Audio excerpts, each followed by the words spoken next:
ஓம் சாய்ராம். என் அன்பு குழந்தையே, உனக்கான அவசியமான செய்தி, அவசரமான செய்தி. இந்த சாயப்பா உன்னிடத்தில் பேசியே ஆக வேண்டும் என் செல்லமே. இது சாயப்பாவின் உத்தரவு. என் செல்லமே, தினமும் உன்னுடைய தினசரியான வாழ்க்கையை நடத்துவதற்கு நீ பட்ட கஷ்டங்கள் போதும் போதுமப்பா, இந்த வாழ்க்கையே போதும் என்று புலம்பிக் கொண்டிருக்கிறாய். அனைத்தையும் உன் சாயப்பா நான் நன்கு அறிவேன். என் செல்லமே, இனி நீ நினைத்த வாழ்க்கை கிடைக்கப் போகிறது. நீ நினைத்த வாழ்க்கை உன் கைகளில் தவழப் போகிறது. என் வாக்கு என்றும் பொய்யாகாது. உறவுகள் உன்னை பாராட்டுவார்கள். உன்னுடைய பிள்ளைகள் உனக்கு பெருமை சேர்ப்பார்கள். கோபத்தில் உன் அன்பையும் மௌனத்தில் உன் வார்த்தையையும் எவர் புரிந்து கொள்கிறார்களோ அவர்களே உனக்காக படைக்கப்பட்ட உண்மையான உறவு. துன்பமும் புயலும் ஒரே மாதிரி தான் இருக்கும். அவை அடங்கிய பிறகுதான் தெரியும் அதனால் அடைந்த நஷ்டம் எவ்வளவு என்று. அதே போலத்தான் வாழ்க்கை என்றால் கவலைகள் வந்து கொண்டுதான் இருக்கும். ஆனால் அதை மனதில் உட்கார வைத்து விடக்கூடாது. புரிகிறதா? நல்ல எண்ணமும் உயர்ந்த செயலும் உன்னை ஒரு நாள் உயரத்திற்கு கொண்டு செல்லும் என்பதில் நிதர்சனமான உண்மை. படைத்தவனை தவிர வேறு யாரிடமும் கெஞ்சியும் அஞ்சியும் வாழ வேண்டாம். ஒருமுறை மனதை உடைத்தவர்களை மன்னித்து விடாதே. அப்படி செய்தால் உன் மனதை தூளாக்கி விட்டுத்தான் அடுத்த வேலையை அவர்கள் பார்ப்பார்கள். அதே சமயத்தில் எதையும் ஆழமாக யோசிக்காதே, ஆழமாக நேசிக்கவும் செய்யாதே. ஏனென்றால் பிறகு அதையே நினைத்து துன்பப்படுவாய். எதையும் ஆழமாகவும் யோசிக்காதே, குழம்பி விடுவாய். எதையும் எங்கு யாரிடமும் யாசிக்காதே, அவமானமும் படுவாய். என் செல்லமே, நீ மனசாட்சிப்படி வாழ்ந்தாலே போதும். கோடி பொருள் சேர்ந்திருந்தாலும் உன் சாயப்பா விதித்த விதிப்படிதான் நாம் அதை அனுபவிக்க முடிய வேண்டுமே தவிர நம் விருப்பப்படி அனுபவிப்பது கஷ்டமான செயல் ஒன்றுதான். ஆனால் இந்த சாயப்பாவின் அருள் உனக்கிருந்தால் நிச்சயமாக உன் விதியை நான் மாற்றி அழகான வாழ்க்கையை நான் அமைத்துக் கொடுப்பேன். நீ செய்த செயல்கள் ஒவ்வொன்றும் உன் நிழல் போல உன்னை தொடர்ந்து வந்து கொண்டே இருக்கும். அது நல்லதாக இருந்தாலும் சரி, கெட்டதாகவே இருந்தாலும் சரி, நமது எண்ணம்தான் நமக்கு முதல் பயமே. என்ன நடக்குமோ என்று பயப்படுவதை விட நடப்பது நடக்கட்டும் என்ற தைரியத்தோடு இருந்தால் நடப்பது அனைத்தும் நல்லதாகவே இருக்கும். உன் வாழ்நாளில் எதை செய்தாலும் திருப்தியுடன் செய். அதுவே உன் வாழ்க்கையை அர்த்தமுள்ளதாக மாற்றும். நீ சந்திக்கும் தோல்விகள் உன்னை நிலைகுலைய வைத்துள்ளது. உன் முகத்தில் ஒரு கலவரம். நாம் இந்த நிலையை இருந்து மீண்டும் வர முடியுமா என்று பயப்படுகிறாய். அல்லது நம்மை இதே நிலையில் சாயப்பா வைத்து விடுவாரோ என்ற பயமும் உனக்கு வந்துவிட்டது. இது உன் முகத்தை பார்க்கும்போதே தெரிகிறது. நீ படும் துயரத்தை நான் அறியாமல் இருப்பேனா? அப்போ ஏன் தீர்வுகளை இன்னும் தரவில்லை என்று தானே கேட்கிறாய்? தீர்வுகளை உருவாக்கத்தான் உன்னிடமே வந்துள்ளேன். சற்று யோசித்துப்பார்.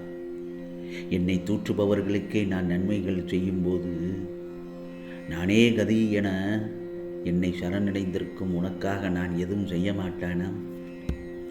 ஒரே ஒரு வினாடியில் உன் தலையெழுத்தை மாற்றும் சக்தி எனக்கு இருக்கிறது. அந்த வினாடிதான் இன்னும் தீர்மானிக்கப்படாமல் இருக்கிறது. இதை நான் உன்னிடத்தில் பலமுறை சொல்லியிருக்கிறேன். ஒன்று மட்டும் நல்லா தெரிஞ்சுக்கோ, நான் கொடுக்க போகும் தீர்வு நிரந்தரமாக இருக்க வேண்டும்.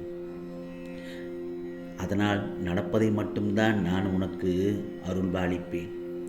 உனக்கு அருள்பாலிப்பதை நிச்சயம் நான் நிறைவேற்றவும் செய்வேன். இதுவரை நான் உனக்கு கொடுத்த வாக்குறுதிகள் அனைத்தும் பலிக்கத்தான் போகிறது.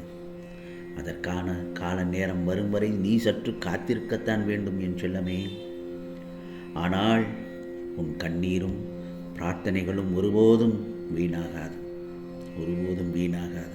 கண்டிப்பாக அனைத்தும் இந்த சாயப்பாவின் ஆசீர்வாதத்துடன் நிகழும். இதில் எந்த ஒரு சந்தேகமும் வேண்டாம், எந்த ஒரு பயமும் வேண்டாம். அதற்கான காலம் நெருங்கிவிட்டது. பிரச்சனைகளை குறித்து பயப்படாதே. ஆனாலும் நீ மன உளைச்சலுக்கு ஆளாகி கொண்டிருக்கிறாய்.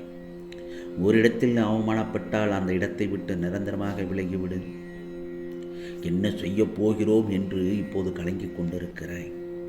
விரைவில் நல்லதொரு மாற்றல் ஏற்பட்டு உன் மனம் தெளிவு வரும். கால நேரம் உனக்கு எவ்வளவு துயரங்களை கொடுத்தாலும் சற்று இளைப்பாற உனக்கு ஒரு வாய்ப்பு கட்டும். அந்த வாய்ப்பை எதிர்நோக்கி காத்திரு. கவலைப்படாதே. நீ செய்த செயல்கள் ஒவ்வொன்றும் உன் நிழல் போலத்தான் உன்னை தொடர்ந்து வந்து கொண்டே இருக்கும் என்று சொன்னேன் அல்லவா? ஆகவே எது நடந்தாலும் நடக்கட்டும் என்ற தைரியத்தோடு இருக்க வேண்டும். உன் வாழ்நாளில் எதை செய்தாலும் திருப்தியுடன் செய். அதுவே உன் வாழ்வை அர்த்தமுள்ளதாக மாற்றும். கேட்டது கேட்டபடி கிடைக்கும். உன் வேண்டுதல் நிறைவேற்றி தருவேன் என்று வாக்கு கொடுத்தீர்களே சாயப்பா. ஆனால் ஒவ்வொரு நாளும் நடக்கும் நடக்கும் என்று சொல்கிறீர்களே தவிர காரியத்தில் எதுவும் எனக்கு நடக்கவில்லையே. எனக்கு ஏன் இவ்வளவு தாமதம்? எப்போதுதான் நிறைவேறும் என்று என் மீது கோபப்படுகிறாய்? எதிர்காலத்தில் நீ அழுது கொண்டே இருக்கக்கூடாது என்று அனைத்தையும் நான் சரி செய்து கொண்டிருக்கிறேன். உன் வேண்டுதலையும் கவனமாக பரிசீலித்து கொண்டிருக்கிறேன். நிறை குறைகளை பரிசீலித்து குறைகளை நிறைகளை ஆக்கி அதற்கேற்றாற் போல மாற்றிக்கொண்டிருக்கிறேன். கவலைப்படாதே. நான் உனக்கு தருவது நிரந்தரமாக இருக்க வேண்டும். எல்லாவற்றையும் கவனமாக செயல்படுத்தி கொண்டிருக்கிறேன். நல்லது ஒரு வாய்ப்பு உனக்கு கிடைக்கும் என் செல்லமே. அந்த வாய்ப்பை நன்றாக பயன்படுத்திக் கொள். உன்னை நான் கைவிட மாட்டேன். உன் வழித்துணையே நான் தானே. என்னை விட்டால் உனக்கு யார் இருக்கிறார்கள்? கரம் குவித்து சாயி என்றால் ஓடோடி வந்து உதவி புரிய நான் இருக்கிறேன். உன் வாழ்க்கையில் இன்னும் சில நாட்களில் நல்லது நடக்கப் போகிறது. கவலைப்படாதே. தேவையற்ற குழப்பங்களை சுமந்து கொண்டு தேவையில்லாமல் யோசித்து கொண்டிருக்கிறாய். இந்த வாழ்க்கையை எப்படி ஜெயித்து வாழலாம் என மட்டுமே யோசி. தேவையில்லாததை யோசிக்காதே. இந்த வாழ்க்கையில் எப்படி ஜெயிக்கலாம், எப்படி வாழ்ந்து காட்டலாம் என்று அதை மட்டுமே யோசி. வாழ்க்கையில் வரும் மேடு பள்ளத்தை எப்படி கடந்து மீண்டு வருவது என்பதை மட்டும் யோசி. சந்திக்கும் இன்னல்களை எதிர்த்து வாழ வேண்டும். மனம் தளர்ந்து விடாதே. மனதை அலைபாய விடாமல் பார்த்துக்கொள். என் செல்லப்பிள்ளை, உன்னை என் கருவறையில் சுமந்து அரவணைப்பேன்.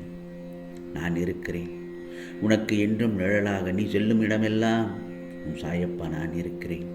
உனக்கு என் ஆசீர்வாதத்துடன் பூரண அருளோடு நல்ல செய்தி கேட்கப் போகிறாய். உனக்கு விடிவு காலம் வந்துவிட்டது என் செல்லமே. அதிர்ஷ்டமான அதிர்ஷ்டம் இது. இதோ நான் கொடுப்பதை பெற்றுக்கொள். என்னை முழுமையாக நம்பு என் செல்லமே. உனக்கானதெல்லாம் நிச்சயமாக நல்லதே நடக்கும், நல்லதே நடக்கும். ஓம் சாய்ராம், ஓம் சாய்ராம். ராம்ஜி அருள் கிடைக்கட்டும்.